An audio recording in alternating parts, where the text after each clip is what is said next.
नमस्कार, सभी पेंशन भोगियों का स्वागत करते हैं एक बार फिर से हमारे इस YouTube चैनल पर। दोस्तों, इस वक्त की पेंशन धारकों के लिए बहुत महत्वपूर्ण और इम्पोर्टेंट खबरें आ रही है। इसके बारे में दोस्तों आज इस वीडियो के अंदर संपूर्ण रूप से जानकारी आप सभी को दी जाएगी, जिसमें हम बात करेंगे 22,000 EPFO सदस्यों को मिलेगा उच्च पेंशन। जी हाँ दोस्तों, अपनी अध्ययन पेंशन की जाँच जो है आप किस तरीके से कर सकते हैं और साथ ही दोस्तों आप किस तरीके से देख सकते हैं कि क्या आपको उच्च पेंशन यानी कि हायर पेंशन का लाभ मिलेगा। इसको लेकर आखिरकार क्या बड़ा अपडेट आ चुका है, इसके बारे में भी दोस्तों आज की इस वीडियो के अंदर बात करेंगे। साथ ही साथ बात करेंगे कर्मचारी भविष्य निधि संगठन की न्यूनतम पेंशन की राशि 7,500 रुपये प्रति माह करने की मांग को लेकर कर्मचारी भविष्य निधि संगठन का बड़ा अपडेट निकल कर आया है। तो इस अपडेट की भी चर्चा दोस्तों आज की इस वीडियो के अंदर विस्तार से करने वाली है। साथ ही कर्मचारियों के वेतन और पेंशन में संशोधन को लेकर बड़ी खबर है। आज होगा 18 महीने के DA और DR एरियर का भुगतान। अभी 10 मिनट पहले दोस्तों आप सभी के लिए बड़ा आदेश जारी कर दिया जा चुका है। तो किस तरीके से पेंशनधारकों और कर्मचारियों को बकाया वेतन और साथ ही पेंशन के अंदर संशोधन देखने को मिलेगा, इसको लेकर क्या आदेश जारी किया गया है, इसके बारे में भी आज इस वीडियो के अंदर बात करेंगे। साथ ही बात करेंगे दोस्तों कर्मचारी भविष्य निधि संगठन की ब्याज दरों को लेकर बड़ा फैसला आप सभी के लिए हो सकता है। तो आखिर कर्मचारी और पेंशनधारकों के खाते में अधिक रिटर्न किस तरीके से आएगा, EPFO की इंटरेस्ट रेट को लेकर आखिरकार आप सभी के लिए क्या बड़ी खबर निकल कर आ चुकी है, इसके बारे में भी संपूर्ण जानकारी आज की इस वीडियो में आप सभी को दी जाएगी। इसलिए देश के 78 लाख से भी अधिक पेंशन धारकों से ये निवेदन है कि दोस्तों आज की ये वीडियो आप सभी के लिए बहुत खास है। तो इस वीडियो को आप लास्ट तक जरूर देखिएगा और साथ ही हमारे चैनल पर नई है तो दोस्तों चैनल को भी सब्सक्राइब जरूर कर दीजिएगा। तो चलिए बिना किसी देरी के संपूर्ण बड़ी खबरें जो कि पेंशन धारकों से रिलेटेड होकर आ रही है, इसके बारे में आज की इस वीडियो के अंदर सही सटीक और तथ्यों पर आधारित विस्तार से जानकारी आज की इस वीडियो के अंदर आप सभी को दे देते हैं। दोस्तों सबसे पहले बात करते हैं EPFO की न्यूनतम पेंशन की राशि 7,500 रुपये प्रति माह करने की मांग को लेकर बड़ा अपडेट आया है। जी हाँ दोस्तों, कर्मचारी भविष्य निधि संगठन के तहत निजी क्षेत्र के कर्मचारी लंबे समय से अपनी न्यूनतम पेंशन वृद्धि की मांग कर रहे हैं, जो 2014 से 1,000 रुपये प्रति माह तक की बनी हुई है। EPS सदस्य अपने मूल वेतन का 12% भविष्य निधि में योगदान करते हैं। नियोक्ता इस योगदान के बराबर योगदान करते हैं। नियोक्ता के हिस्से का 8.33% कर्मचारी पेंशन योजना यानी कि EPS में आवंटित किया जाता है, जबकि 3.67% EPFO योजना में जाता है। तो दोस्तों EPFO की न्यूनतम पेंशन वृद्धि को लेकर क्या बड़ा अपडेट है, तो दोस्तों यहां पर EPS सेवानिवृत्त कर्मचारियों के प्रतिनिधि मंडल ने बजट 2025 से पहले वित्त मंत्री निर्मला सीतारमण से मुलाकात की और न्यूनतम पेंशन 7,500 रुपये प्रति माह और महंगाई भत्ते की अपनी लंबित मांग को चली आ रही मांग पर जोर दिया। EPS 95 राष्ट्रीय आंदोलन समिति ने कहा कि वित्त मंत्री ने उन्हें आश्वासन दिया कि उनकी मांगों पर सहानुभूतिपूर्वक विचार किया जाएगा। पेंशन भोगी 7 से 8 वर्षों से न्यूनतम पेंशन को 1,000 रुपये से बढ़ाकर 7,500 रुपये करने, साथ ही महंगाई भत्ता सेवानिवृत्ति कर्मचारियों और उनके जीवन साथी के लिए मुफ्त चिकित्सा उपचार की भी मांग कर रही हैं। अब दोस्तों EPFO की सेंट्रल बोर्ड ऑफ ट्रस्टीज की बैठक को लेकर आम सभी के लिए बड़ी खबर आई है। पेंशन संशोधन की मांग इसलिए महत्वपूर्ण हो गई है क्योंकि EPFO के केंद्रीय न्यासी बोर्ड यानी कि CBT की 28 फरवरी 2025 को बैठक होने वाली है, जिसमें वित्त मंत्री 2024-25 के लिए भविष्य निधि पर जमा ब्याज दरों को अंतिम रूप से यहाँ पर मंजूरी दी जाएगी। ब्याज दर पर मुख्य चर्चा फोकस होगी, लेकिन पेंशन वृद्धि का मुद्दा बहस का प्रमुख विषय होने की उम्मीद जताई जा रही है। पेंशन भोगी और वकालत करने वाले समूह कई सालों से मौजूद पेंशन योजना की अपर्याप्त राशि की आलोचना कर रही हैं। उनका तर्क है कि 1,000 रुपये की पेंशन अपर्याप्त है, खासकर उन लोगों के लिए जिन्होंने इस फंड में योगदान करते हुए लगभग 4 दशक बिता दिए हैं। बढ़ती महंगाई और चिकित्सा व्यय के साथ सरकार पर इस लंबे समय से लंबित मांगों को पूरा करने का दबाव बढ़ रहा है। अभी सभी की निगाहें आगामी CBT की बैठक पर टिकी हुई है, जो लाखों सेवानिवृत्त लोगों के लिए पेंशन लाभों का भविष्य निर्धारित कर सकती है। अब EPFO पर निश्चित ब्याज दर की बात करें तो केंद्र सरकार कथित तौर पर EPFO ग्राहकों के लिए एक निश्चित ब्याज दर लागू करने की योजना पर विचार कर रही है, जिससे बाजार के उतार चढ़ाव के बावजूद स्थिर रिटर्न सुनिश्चित हो सके।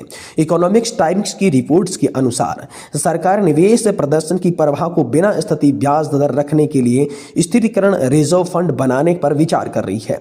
यह प्रभाव अभी भी शुरुआती चरण में है। श्रम और रोजगार मंत्रालय इसकी व्यवहारिता का आकलन करने के लिए आंतरिक अध्ययन हाल फिलहाल में कर रहा है। तो दोस्तों ईपीएफओ ब्याज दर 2025-26 के अंदर दोस्तों संभावित संशोधन क्या है, तो कई मीडिया रिपोर्ट से संकेत मिल रही है कि ईपीएफओ 2024-25 के लिए भविष्य निधि पर जमा दरों को संशोधित कर सकता है, जो संभवतः पिछले वित्तीय वर्ष 2023-24 के अनुरूप 8 से 8.25% के बीच हो सकती है। दोस्तों 237वीं सीबीटी बैठक को लेकर बड़ी खबर आ रही है, आगे होंगे महत्वपूर्ण निर्णय। जी हां दोस्तों, केंद्रीय श्रम और रोजगार मंत्री की अध्यक्षता में केंद्रीय न्यासी बोर्ड यानी कि सीबीटी ईपीएफओ की शीर्ष निर्णय लेने वाली संस्था है। इसमें नियोक्ता संघों, ट्रेड यूनियनों, केंद्र तथा राज्य सरकारों की कर्मचारियों की अधिकारी प्रतिनिधि भी यहां पर जो है शामिल होने वाले हैं। इसमें हम सभी के लिए ब्याज दरों को लेकर बड़ा फैसला हो सकता है। साथ ही कर्मचारी भविष्य निधि संगठन की ओर से आप सभी के लिए बड़ा अपडेट आया है। ईपीएफओ वेतन सीमा 15,000 रुपये से बढ़ाकर 21,000 रुपये हुई है, इसको लेकर बड़ा अपडेट आया है। ईपीएफओ वेतन सीमा 21,000 रुपये, आप जो है 10,050 रुपये की पेंशन के साथ रिटायर्ड होंगे, क्योंकि सरकार ईपीएस अंशदान की सीमा बढ़ाने पर विचार कर रही है।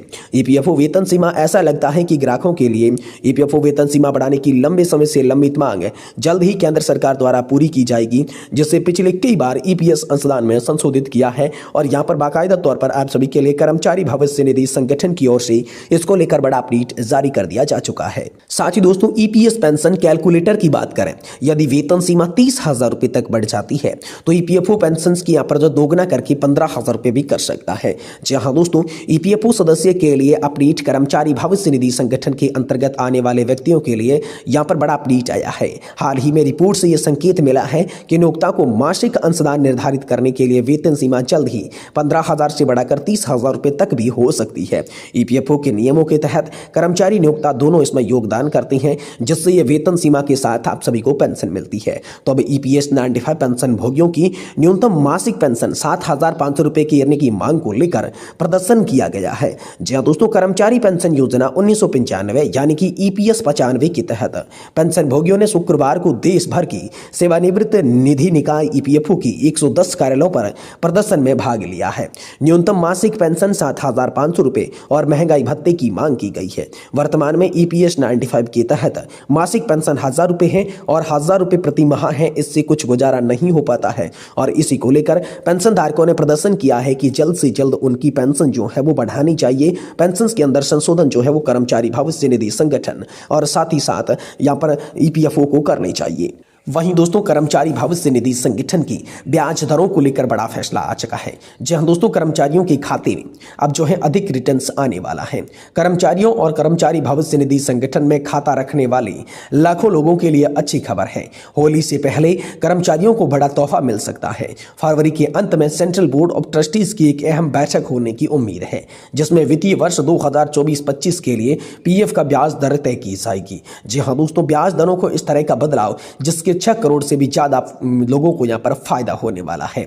मीडिया रिपोर्ट्स के अनुसार उम्मीद की जा रही है कि कर्मचारी भविष्य निधि संगठन की केंद्रीय न्यासी बोर्ड की 237वीं बैठक 28 फरवरी को होगी। इसकी अध्यक्षता केंद्रीय श्रम मंत्री करेंगे, जो नियोक्ता संघों और ट्रेड यूनियनों के प्रतिनिधियों के साथ इस बैठक में भाग लेंगे। बताया गया है कि इस बैठक में वित्तीय वर्ष 2024-25 के लिए भविष्य निधि पर जमा ब्याज दर तय की जाएगी। हालांकि अभी तक आधिकारिक एजेंडे का खुलासा नहीं किया गया है।